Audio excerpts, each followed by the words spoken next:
do to get to that point is we've got to be able to eat food so that we have the energy to make it that long. We've got to be able to heal our bodies so that whatever work or play we've done during the day before, we can sleep and regenerate to feel better the next day to continue on. And then to perform in some facet. So beforehand, that'd been hunting and gathering your food, or today to make it through a busy ortho flip room day. So those are your 4 basic things. But if you are eating from the time that you wake up until the time you're going to sleep, you're never giving your body the energy or time or space that it needs to allocate resources to healing yourself, to having the energy to actually utilize the foods that you're eating, and to experience other fun things in life. So if all you're ever doing is digesting, your body gets overwhelmed and says, well, shoot, I can't actually heal myself, so we'll just store this as extra body fat. So going back to this idea of there should be a period in your wakeful day that you are eating and a period of your wakeful day that you are not eating, I think that's a great idea. But trying to find out the actual time ratios of what that is, again, really depends on your own body's needs and how well you adapt to that.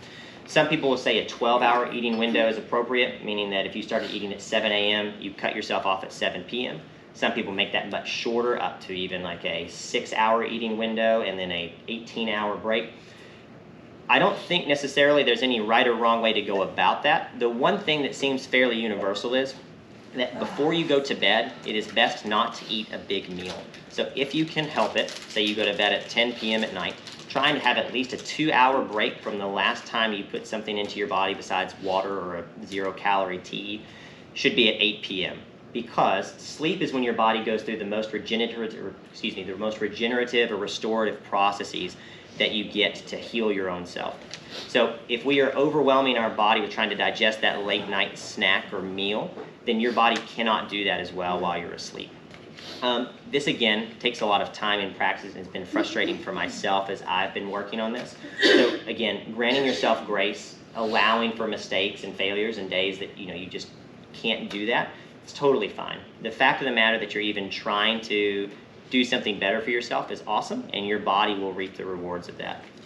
The last thing I wanted to touch on before we were done is feasibility of eating on a higher quality nutrition plan. I'm very aware that as my job as a physician, I'm blessed from a financial standpoint, and not everybody is coming to that from a different area of life. But not just financial time, you need to look at your time and your energy expenditure when you are changing your nutrition plans around. So shopping for higher quality foods obviously are going to be more expensive.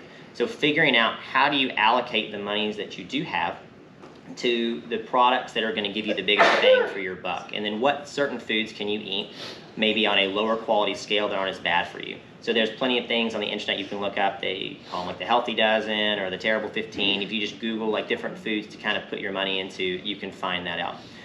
As far as energy, it does take extra time to shop around to find higher quality foods, to then change how you're prepping foods at home, to actually meal prep and bring that into work, and to cook different recipes. So again, finding where you're going to take that energy from other areas of your life. Most of us are already stressed. It's hard to pull from other areas to find that patience and gratitude to change our meal plan. And so that's where either another friend or colleague or professional can come step in to help you guys do that. When we are talking about nutrition, I wanted to go back to reiterate this idea of trying to change it all immediately is going to be just destined to fail. We have our whole lives to figure this out, and as I said at kind of the beginning, our eating strategies will change as we age anyway, so there's no race to the finish line here. Taking small steps now will make you much healthier down the road than trying to shoot for the stars and then unfortunately coming to crash down. That's what I wanted to talk about with nutrition today. I did want to plug, starting in the spring of 2022, I'm going to start doing some professional holistic health and wellness coaching for doctors here and around the Southeast, as well for any other people that are interested in doing that for specifics in the hospital setting. My wife is still also doing her nutrition-based coaching. She's finishing up a course right now on macronutrients for mothers, but then also meal planning for families, that will restart again at the beginning of the year. On the flyers is our website as well as my email, and then feel free to come talk to me if you guys have any specific questions, because I think this stuff is really cool and I'm happy to help. And that is what I have today. Thank you guys. Hey, real quick, if you signed up for Secret Santa, hang back for a minute. It was blinking, but the screen was on, so I thought it was okay still. I think it is. Honestly, this thing, like, I am terrible with technology. It looks like it recorded. You don't think it did? No, it did record. Okay, I was like,